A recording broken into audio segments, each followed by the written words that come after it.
Depuis le 10 janvier, date à laquelle Elisabeth Borne a annoncé les détails concernant le projet de réforme des retraites, porté par son gouvernement, la France semble de nouveau fracturée.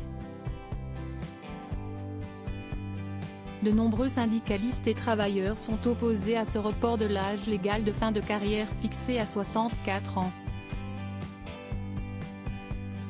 Alors que les grèves se multiplient depuis le 19 janvier, dans tout le pays, la Première ministre semble totalement inflexible. De quoi lui valoir de nombreuses critiques, comme l'indique Libération, ce jeudi 2 février.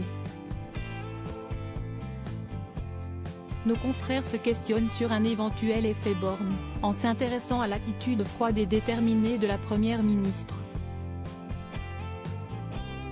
Le député socialiste Arthur Delaporte s'est d'ailleurs amusé à la critiquer, en la comparant à un homme politique actuellement membre du Conseil constitutionnel français. Elle est droite dans ses bottes, si est-il la nouvelle Juppé.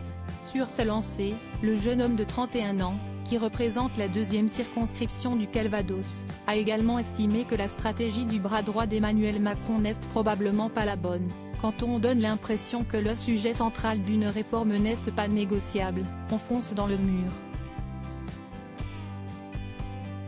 Supérieur à Elisabeth Borne, l'évolution physique de la Première ministre en image une opposition qui ne manque pas d'inspiration pour la tacler et le député du PS est loin d'être le seul membre de l'opposition à tacler la méthode d'Elisabeth Borne vis-à-vis de sa réforme des retraites. Au sein du Rassemblement national, si est-il le député Thomas Ménager qui a critiqué la Première ministre, en la comparant à Mère Fouettard. Du côté du Parti communiste français, Fabien Roussel a pris un malin plaisir à associer l'image de la femme politique à celle de Margaret Thatcher. Pour le député des Républicains, Aurélien Pradié, l'ancienne ministre du Travail avance à coups de menton.